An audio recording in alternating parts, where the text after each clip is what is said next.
بسم اللہ الرحمن الرحیم۔ السلام علیکم۔ تو دوستو کیا حال ہے؟ تو دوستو آج کا ہمارا ٹاپک ہے شیطان سے انسان کی آخری ملاقات، اور قیامت والے دن شیطان کون سا سچ بتائے گا انسان کو۔ تو جس بھائی نے ابھی تک سبسکرائب نہیں کیا وہ بڑی مشہور آیت ہے، کر لیں۔ انسان کی شیطان کے ساتھ آخری ملاقات جو ہونے والی ہے اس کا ذکر اس کے اندر موجود ہے۔ اعوذ باللہ من الشیطان الرجیم، بسم اللہ الرحمن الرحیم۔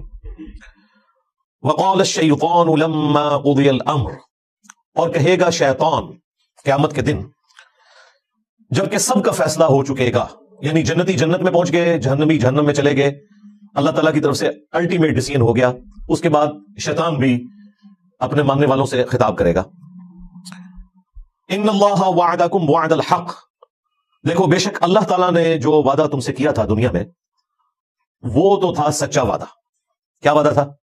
کہ جو میرے نبیوں کی پیروی کرے گا میں اسے ہمیشہ کی جنتوں میں داخل کروں گا، اور جو انبیاء کی نافرمانی کرے گا اس کا ٹھکانہ الٹیمیٹلی جہنم کی آگ ہونے والی ہے۔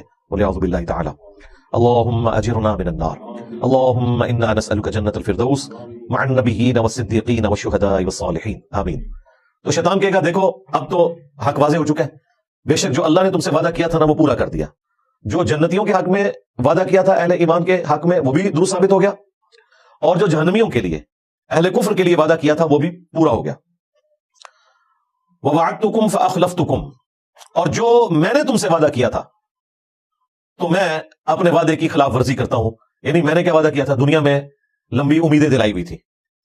ایک تو ڈائریکٹلی وہ لوگ ہیں جو شیطان کی عبادت کرنے والے لوگ ہیں، ایک وہ جو اہل ایمان میں سے ہوں یا اللہ کے ماننے والے ہیں، ان کو بھی شیطان لمبی امیدیں دلاتا ہے کہ ابھی کافی زندگی پڑی ہے، اللہ کے راستے پہ آ جاؤں گا ایک نہ ایک دن، اور یوں انسان دنیا سے اچانک اچک لیا جاتا ہے، اور اس کی زندگی میں وہ لمحہ نہیں آتا کہ جب وہ واقعتاً اللہ تعالیٰ کا تابع فرمان ہو کر زندگی کو بسر کرے۔ تو یہ شیطان جو ہے وہ جھوٹے وعدے اس کو دلاتا ہے۔ ایک اور وعدہ جو شیطان دلاتا ہے کہ اللہ تعالیٰ بڑا غفور رحیم ہے، معاف کر دے گا، at the end of the day اس نے سب کو چھوڑ دینا ہے۔ دیکھو کوئی ماں اپنے بچے کو جہنم میں نہیں پھینک سکتی، تو یہ کیسے ہو سکتا ہے کہ اللہ تعالیٰ اپنے بندوں کو جہنم میں پھینکے؟ یہ تو اللہ تعالیٰ کی رحمت کے بھی خلاف ہے۔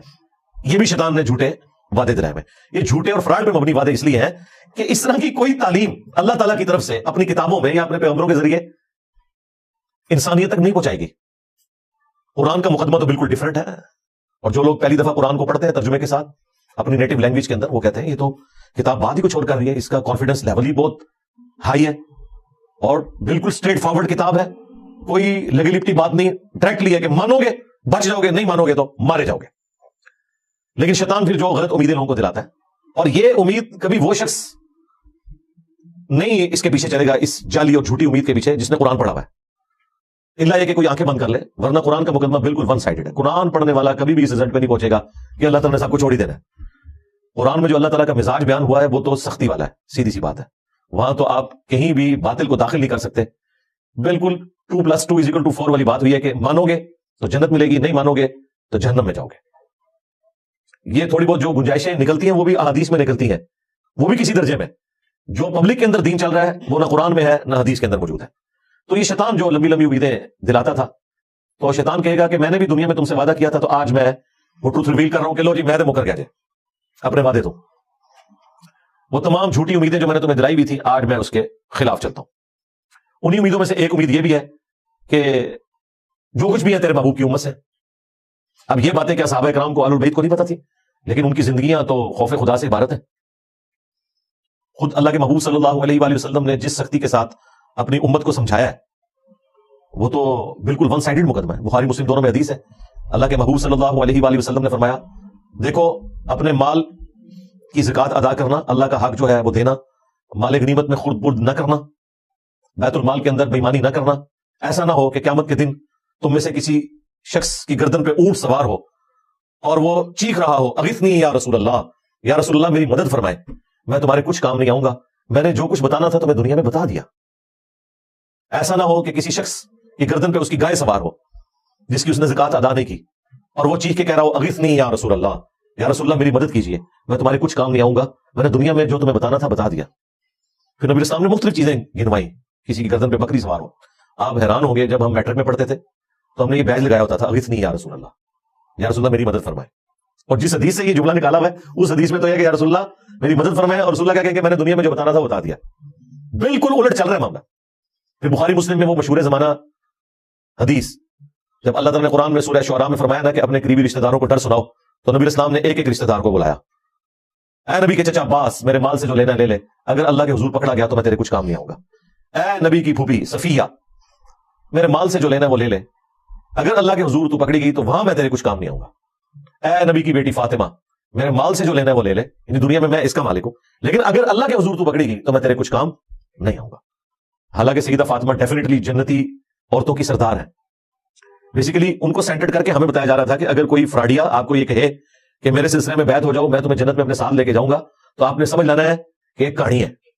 بالکل اس لیے نبی اسلام نے یہ بتایا. پھر صحیح مسلم میں حدیث ہے، جسے اس کے عمل نے پیچھے چھوڑ دیا اس کا نسب اسے آگے نہیں لے کے جا سکتا. ہاں اگر جس کے اعمال درست ہے پھر اسے فائدہ ہو سکتا ہے نسبت کا. پھر حسن حسین ہی جنتی نوجوانوں کے سردار ہے، نبی اسلام کی بیٹی ہی جنتی عورتوں کی سردار ہے، لیکن یہ صرف نسبت کی وجہ سے نہیں ہے، اعمال بھی ایسے. دوسری طرف حضرت نوح علیہ السلام کا بیٹا، نسبت کوئی کام نہیں آئی کیونکہ اس کے عمل نے اس کو پیچھے چھوڑ دیا. تو شیطان قیامت کے دن اعلان کر دے گا جو میں نے دنیا میں تم سے وعدہ کیا تھا نا، میں تو آج اعلان برات کر رہا ہوں تم سے. یعنی دیکھیں اینڈ ٹائم پہ آگے وہ دھوکہ دے جائے گا. ہمیں تو ایسے دنیا میں ہی پتا ہے، اور یہ اللہ تعالیٰ کی شفقت ہے کہ اس نے اس دنیا میں آخرت کی فلم چلا دی ہے. یعنی یہ ہونے کے بعد اگر پتا چل رہا ہو تو انسان کہے گا کاش مجھے دنیا میں پتا چل جاتا نا تو میں اپنا راستہ درست کر لیتا. تو سرکار دنیا میں پتا چل چکا ہے، پیپر آؤٹ ہو چکا ہے، اس کے جوابات بھی بتا دیے گئے ہیں. صرف پیپر نہیں آؤٹ ہوا، جواب بھی بتا دیے گئے. اب کوئی شخص خود ہی بدبخت ہے کہ وہ پیغمبروں کا راستہ چھوڑ دے اور شیطان کے راستے کے اوپر چلے. ابھی تو جناب ذرا اگلے الفاظ سنیں، وما کان لی علیکم من سلطان، اور مجھ میں تو ایسی کوئی قدرت نہیں تھی تمہارے معاملے میں کہ میں تم پر کوئی زور زبردستی کر سکتا، الا ان دعوتکم، سوائے اس کے کہ میں تمہیں دعوت دیتا تھا. لے جی یہ مقدمہ بھی بالکل کلیئر ہے کہ جو لوگ دنیا میں کہتے ہیں کہ ہم سے شیطان نے یہ کام کروایا اور اس کی پلی لیتے ہیں، کیا خود ہوتا ہے. شیطان نے اس حوالے سے تو کروایا ہوتا ہے کہ وہ دعوت دیتا ہے، اس حوالے سے شیطان نے نہیں کروایا ہوتا کہ وہ زبردستی کرواتا ہے. یہ ذہن میں رکھیے گا، وہ صرف دعوت دیتا ہے. وہ تو یوسف علیہ السلام نے بھی کہا تھا کہ شیطان نے میرے بھائیوں اور میرے درمیان جدائی کر دی، لیکن یوسف علیہ السلام کے کہنے کا مقصد یہ نہیں تھا کہ میرے بھائی بے قصور ہیں، نہ، انہوں نے معافی مانگی ہے، دعوت دی شیطان نے. ظاہر شیطان نے دعوت دینی ہے. تو یہاں پر واضح ہے کہ شیطان قیامت کے دن کہے گا کہ مجھے تم پر کوئی زور نہیں تھا سوائے اس کے کہ میں تمہیں صرف بلاتا تھا برائی کی طرف. اور دنیا میں اچھائی کی طرف بلانے والے لوگ اور وہ سگنلز زیادہ آتے ہیں آپ کی زندگی میں ایز کمپیئر ٹو برائی کے. اگر آپ لسٹ ڈاؤن کریں اپنے بچپن سے لے کے جوانی تک، ماں باپ، رشتہ دار، ٹیچرز، دوست، احباب، زیادہ تر لوگ آپ کو اچھائی کی طرف بلا رہے ہوتے ہیں. وہ لوگ بھی جو خود برائی پہ چل رہے ہوتے ہیں نا، وہ بھی آپ کو اچھائی کا ہی درس دے رہے ہوتے ہیں. تو سگنلز تو وہاں سے بھی آ رہے ہوتے ہیں. یہ تو انسان کی اپنی مرضی ہے نا کہ وہ اچھا سگنل لیتا ہے یا برا سگنل لیتا ہے. تو شیطان صرف دعوت دیتا تھا دنیا میں، زور کوئی نہیں تھا.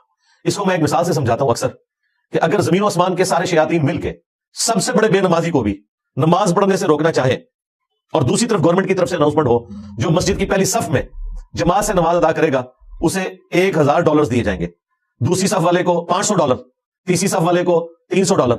تو سارے شیاطین مل کے بھی ایک بے نمازی کی نماز نہیں چھڑوا سکتے. پھر وہ شیطان کا زور کہاں چلا گیا؟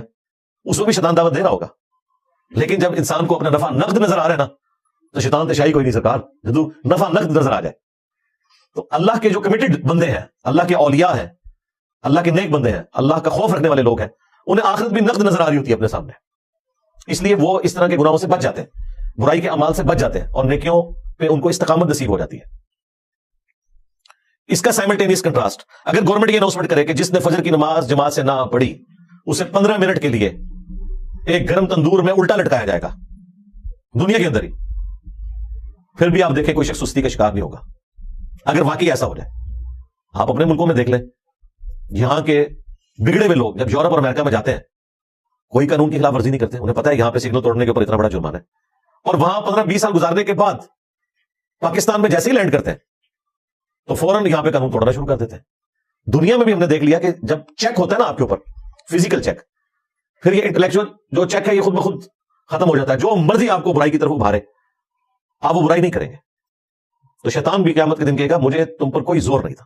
آج تک کبھی ایسا نہیں ہوا کہ کوئی شخص نماز پڑھنے کے لیے مسجد میں جائے اور اس کے سامنے شیطان فزیکلی مسجد کے دروازے پہ کھڑا ہو اور کہ میرے تمہیں اندر نہیں جانے دینا، نیور، یا وہ بازو سے پکڑ کے کہیں اور پھینک دے. ایسا کبھی بھی نہیں ہوگا، اسے زور ہی کوئی نہیں ہے. اور یہ بھی نہیں ہوگا کہ اذان کی آواز سن کر آٹومیٹکلی آپ کے قدم مسجد کی طرف چل پڑے. ہاں وہ اللہ نے آپ کو اختیار دیا ہوا ہے, اسی کے بدلے آپ کو جنت ملنے والی ہے. اتنا آسان کام ہوتا تو پھر ٹیسٹ تو ختم ہو جاتا, پھر جنت اور دوزخ والا معاملہ تو ختم ہو جاتا. بخاری مسلم میں حدیث ہے, اللہ تعالیٰ نے جنت کو ناگوار چیزوں سے ڈھانپ رکھا ہے اور دوزخ کو خوشگوار چیزوں سے ڈھانپ رکھا ہے. یعنی جنت تک پہنچنے کے لیے آپ کو ناگوار چیزوں کا سامنا کرنا پڑے گا, نمازوں کی مشقت, غسل کی مشقت, روزوں کی مشقت, حلال اور حرام میں تمیز کرنے کی مشقت, یہ ساری ناگوار ہے طبیعت کے اوپر چیزیں. اور جہنم کو اللہ تعالیٰ نے خوشگوار چیزوں سے ڈھانپ رکھا ہے, یعنی تمام شہوات, گناہ کے کام جن میں دنیا میں اللہ نے لذت رکھی ہوئی ہے, وہ ہمارے ٹیسٹ کے طور پہ وہ جہنم یعنی دوزخ میں لے جانے والی ہے. اور اس کی ایکسپلینیشن اس حدیث سے ہوتی ہے مشہور زمانہ, جامعہ ترمذی, ابو داؤد, نسائی, ابن ماجہ میں حدیث ہے. حضرت جبرائیل علیہ السلام کو اللہ تعالیٰ نے فرمایا جب جنت کو پیدا کیا کہ جا کے جنت کو دیکھ کے آؤ. جب وہ واپس آئے انہوں نے کہا یا اللہ مجھے نہیں لگتا کہ کوئی شخص تن من دھن نہیں لگا دے گا اس جنت میں پہنچنے کے لیے, کوئی ایسا شخص نہیں ہوگا, سارے کے سارے اس جنت کے لیے کوشش کریں گے. پھر اللہ تعالیٰ نے جنت کو ناگوار چیزوں سے ڈھانپ دیا اور حضرت جبرائیل علیہ السلام سے کہا کہ اب ذرا جنت کو دیکھو جا کے. انہوں نے جب دیکھا نا کہ جنت تک پہنچنے کے لیے یہ ہرڈلز عبور کرنی پڑیں گی, مشقتیں اٹھانی پڑیں گی, حلال اور حرام میں تمیز کرنی پڑے گی, واپس آئے تو اللہ تعالیٰ نے فرمایا کہ سنا, انہوں نے کہا یا اللہ مجھے نہیں لگتا کہ کوئی شخص جنت میں پہنچنے میں کامیاب ہوگا جتنا مشکل ٹیسٹ رکھتی ہے. پھر اللہ تعالیٰ نے جہنم کی طرف بھیجا, واپس آئے, پوچھا, انہوں نے کہا یا اللہ کون بدبخت ہوگا جو اس جہنم کے لیے کوشش کرے گا, مجھے تو نہیں لگتا کہ کوئی شخص ایسا عمل کرے کہ جہنم تک پہنچے. پھر اللہ تعالیٰ نے جہنم کو یعنی دوزخ کو شہوات سے, خوشگوار چیزوں سے ڈھانپ دیا, ان کی لذتوں سے, لیکن ہے حرام کام. پھر اللہ تعالیٰ نے اب جا کے جہنم کو دیکھ. جب دیکھا انہوں نے کہا کہ مجھے نہیں لگتا کہ کوئی شخص بچ سکے گا, کسی نہ کسی طریقے سے پہنچ جائے گا اس جہنم کے اندر. تو یہ بڑا سینسٹیو مسئلہ ہے. شیطان قیامت کے دن کہے گا کہ میرا کوئی زور نہیں سوائے اس کے کہ میں نے تمہیں دعوت دی تھی, فاستجبتم لی, بس تم نے میری دعوت قبول کر لی. یعنی دعوت مؤذن بھی دے رہا تھا اذان کے ذریعے مسجد میں, اور دل سے بھی سگنل آ رہے تھے. انسان کے اپنی انسٹنکٹ کے اندر موجود ہے, جھوٹ بولنا برا ہے, سچ بولنا اچھا ہے, یہ ہر انسان کو پتا ہے. کسی کو دھوکہ دینا برا ہے, کسی کے ساتھ خیر خواہی کرنا اچھا ہے. تو ہماری انسٹنکٹ کے اندر اللہ تعالیٰ نے اچھائی اور برائی کی تمیز رکھ دی ہے. فَأَلْهَمَهَا فُجُورَهَا وَتَقْوَاهَا. یہ جو قرآن کی تعلیمات ہے, انبیاء کرام کی جو وحی ہے, یہ تو نور علی نور ہے. آلریڈی ہماری انسٹنکٹ کے اندر نور موجود ہے اچھائی اور برائی میں تمیز کرنے کا, انبیاء کی دعوت کے بغیر بھی موجود ہے. لیکن یہ انبیاء کی دعوت کے ذریعے اللہ تعالیٰ نے حجت تمام کی ہے کہ کوئی شخص قیامت کے دن, سورہ النساء میں آتا ہے نا کہ ہم نے رسولوں کو, انبیاء کو اس لیے بھیجا کہ اللہ کے خلاف کوئی حجت نہ قائم کر سکے. رسولوں کے آنے کے بعد کوئی بالکل ہی گیا گزرا آدمی تھا, ہر دھرمی پہ اڑا ہوا تھا, اس کے لیے بھی حجت تمام ہو جائے کہ مجھے بتا دیا گیا تھا دنیا میں, تو میں نے تو صرف تمہیں دعوت دی تھی اور تم نے وہ میری دعوت قبول کر لی. فلا تلومونی, تو آج کے دن مجھے ملامت مت کرو, مجھے برا نہ کہو. ہاں شیطان کہہ رہے ہیں میرے خلاف بھی کلپ نہیں ریکارڈ کرانا, کلپ ریکارڈ کروانا ہے تو وَلُومُوا أَنفُسَكُمْ, اپنے آپ کو ملامت کرو. وہ پنجابی میں محاورتاً بولا جاتا ہے نا, منو نہ پیٹ, اپنی جان نو پیٹ. آج مجھے ملامت نہ کرو, اپنی جان کو ملامت کرو. ما انا بمصرخکم, میں آج کے دن تمہاری کوئی فریاد نہیں سن سکتا, کوئی مشکل کشائی تمہارے ساتھ نہیں کر سکتا. وما انتم بمصرخی, اور نہ تم کوئی میری مدد کر سکتے ہو. دیکھ لیں بالکل اس نے سب کچھ چھوڑ دیا. اگر کوئی امید بھی تھی کسی شیطان کے اوپر تو وہ بھی ختم ہو گئی. یہ شیطان وہ بڑا شیطان بھی ہوگا اور اس کے جتنے چیلے ہیں وہ بھی شیاطین. ان بزرگوں کے بارے میں بھی آیا ہوا ہے سورۃ الاعراف کے اندر کہ جب کبھی بھی کوئی امت جہنم میں داخل کی جائے گی تو وہ اپنے بزرگوں کے اوپر لعنت بھیجے گی اور کہے گی اے اللہ ہمارے بزرگوں کو ڈبل عذاب دے کہ ان کی وجہ سے ہم گمراہ ہوئے. اللہ تعالیٰ فرمائے گا تم دونوں کے لیے ڈبل عذاب ہے. اور جب وہ جہنم میں پہنچیں گے تو ان کے پھر بزرگ کہیں گے ہاں بھائی کوئی فائدہ تو نہیں ہوا, دیکھو تمہارے لیے بھی ڈبل عذاب ہے. سورۃ الاحزاب میں بھی آیا اینڈ پہ جا کے, کیونکہ ہر آنے والا اپنے بعد آنے والے کے لیے تو بزرگ ہی ہے نا, اس کے لیے وہ غلط لیگیسی چھوڑ کے جا رہا ہے نا. انی کفرت بما اشرکتمونی, بے شک میں کفر کرتا ہوں, اس معاملے میں انکار کرتا ہوں جو تم میرے ساتھ شریک ٹھہرایا کرتے تھے من قبل, آج سے پہلے. یعنی میں اس کا بھی انکار کرتا ہوں. تم نے اپنا بیڑا غرق خود کیا, اگر تم نے مجھے شریک ٹھہرایا اللہ کے مقابلے پہ, اپنی نفسانی خواہشات کو شریک ٹھہرایا, تو میں اس سے بھی انکاری ہوں. میرا کوئی لینا دینا نہیں, میں نے تو صرف دعوت دی تھی, برائی پہ تم خود چلے. اگر تم نے اللہ کے مقابلے پہ مجھے کھڑا کیا تو مجرم تم ہو, میں اعلان برات کرتا ہوں. ان الظالمین لهم عذاب علیم, بے شک جو ظالم ہے ان کے لیے دردناک عذاب ہے. اللہم اجرنا من النار. دیکھ لیں جی, جن پہ تکیہ تھا وہی پتے ہوا دینے لگے. شیطان کے اوپر تکیہ کر کے بیٹھے ہوئے تھے, شیطان کے ایجنٹوں کے اوپر تکیہ کر کے بیٹھے ہوئے تھے, جن بزرگوں کے اوپر تکیہ کر کے بیٹھے ہوئے تھے وہ تو خود جنت میں پہنچ گئے. تو ادھر جا کے تو اللہ ہی کی بادشاہ آتا ہے. دنیا میں بھی اللہ کی بادشاہ آتا ہے, لیکن دنیا میں اللہ تعالیٰ نے کھلی چھٹی دی ہوئی ہے. آخرت میں اللہ تعالیٰ نے چھٹی نہیں رکھی, پھر وہ تو ہار اور جیت کے فیصلے کا دن ہے, یوم التغابن ہے. ایک اور مثال, موٹر وے پہ آپ کبھی سفر کریں, جو بندے پہلی دفعہ موٹر وے پہ جاتے ہیں نا, تو ظاہر ہے جو دونوں طرف کی گرینری ہے, خوبصورتی ہے, اور بالکل ایک دنیا سے الگ آپ جا رہے ہوتے ہیں ٹریولنگ کرتے ہوئے, انجوائے کرتے ہیں. لیکن اگر آپ پبلک ٹرانسپورٹ میں سفر کر رہے ہیں اور آپ کو سخت پیشاب آیا ہوا ہے, اور ڈرائیور کہتا ہے جی کہ اگلا سٹاپ تو آئے گا 50 کلومیٹر بعد, اس سے پہلے تو میں نے گاڑی کوئی نہیں روکنی, اور اس بس کے اندر کوئی انتظام بھی ٹوائلٹ کا موجود نہیں ہے, اس سخت تکلیف کے اندر اگر آپ کو کہ او دیکھ کتنا سونا درخت ہے یار, آپ کو کیا اس درخت کی خوبصورتی اٹریکٹ کرے گی؟ نہیں. آپ کی ٹوٹل توجہ اس وقت یہ ہوگی کہ کسی طریقے سے میری عزت بچ جائے اور میں اس تکلیف سے نکل جاؤں. یہ نہیں ہے کہ اس چیز کی خوبصورتی ختم ہو گئی ہے, وہ اپنی جگہ موجود ہے, لیکن آپ کسی اسٹیٹ آف مائنڈ ڈفرنٹ میں چلے گئے. جن لوگوں کو اللہ کا خوف ہوتا ہے, اسپیشلی انبیاء کرام علیہ السلام, وہ گناہوں سے بچتے اس لیے ہے کہ اللہ تبارک و تعالیٰ ان کے اوپر ان چیزوں کی حقیقت کھول دیتا ہے. صحیح بخاری میں حدیث ہے, ایک یہودیہ نے نبی اسلام کی دعوت کی اور اس کے اندر زہر ملا دیا. چھوٹا گوشت تھا, بکری کا گوشت, اور آپ بڑے شوق سے تناول فرماتے تھے. آپ نے جیسی بوٹی اپنی زبان پہ رکھی, اس بوٹی میں سے آواز آئی کہ مجھ میں زہر ہے, تو نبی اسلام نے وہ تھوک دی. لیکن اس سے پہلے کچھ صحابہ کھا چکے تھے, وہ شہید ہو گئے. ابو داؤد میں آتا ہے کہ ساتھ سے پھر اس عورت کو بھی قتل کروایا گیا. البتہ نبی اسلام کی زبان پہ رکھنے کی وجہ سے اس زہر کا اثر آپ کے اندر چلا گیا, اور پھر 4 سال کے بعد جب نبی اسلام کی وفات کا وقت قریب آیا تو اللہ تعالیٰ نے اس زہر کو واپس کیا, اور آپ کی ڈیتھ اس زہر کے اثر کی وجہ سے ہوئی. بخاری میں آتا ہے عائشہ جو خیبر کے موقع پہ مجھے زہر دیا گیا, وہ مسلسل میری رگیں کاٹ رہا ہے. تو یہ ایک معجزانہ معاملہ ہے. جب نبی اسلام کو اللہ تعالیٰ نے وہ دکھا دیا, پھر ظاہر آپ تو اپنا پسندیدہ گوشت بھی اندر نہیں کریں گے, آپ نے تو تھوک دیا. تو شیطان جتنا مرضی مزین کر کے پیغمبروں کے سامنے, اللہ کے نیک بندوں کے سامنے برائی کو پیش کرے, بہرحال جب ان کی توجہ اس عذاب کی طرف جاتی ہے, اس تکلیف کی طرف جاتی ہے جو اس چھوٹی سی لذت کے اگینسٹ ہونے والی ہے, تو ان کے لیے پھر اس لذت کو چھوڑنا آسان ہو جاتا ہے, کیونکہ اس لذت کے اندر چھپی ہوئی سزا کی کڑواہٹ, اس کی تکلیف ان کے اوپر ایسا غلبہ کرتی ہے کہ وہ بچ جاتے ہیں. اس وجہ سے وہ مخلص بنتے ہوتے ہیں. نان انبیاء کیا کریں گے ادر دین انبیاء؟ وہ پھر دین کا علم اتنا حاصل کریں اور کنٹینیوسلی اللہ تعالیٰ کے ساتھ کمیٹڈ رہے, تو وہ بھی کسی نہ کسی درجے میں اس مقام کو حاصل کر سکتے ہیں.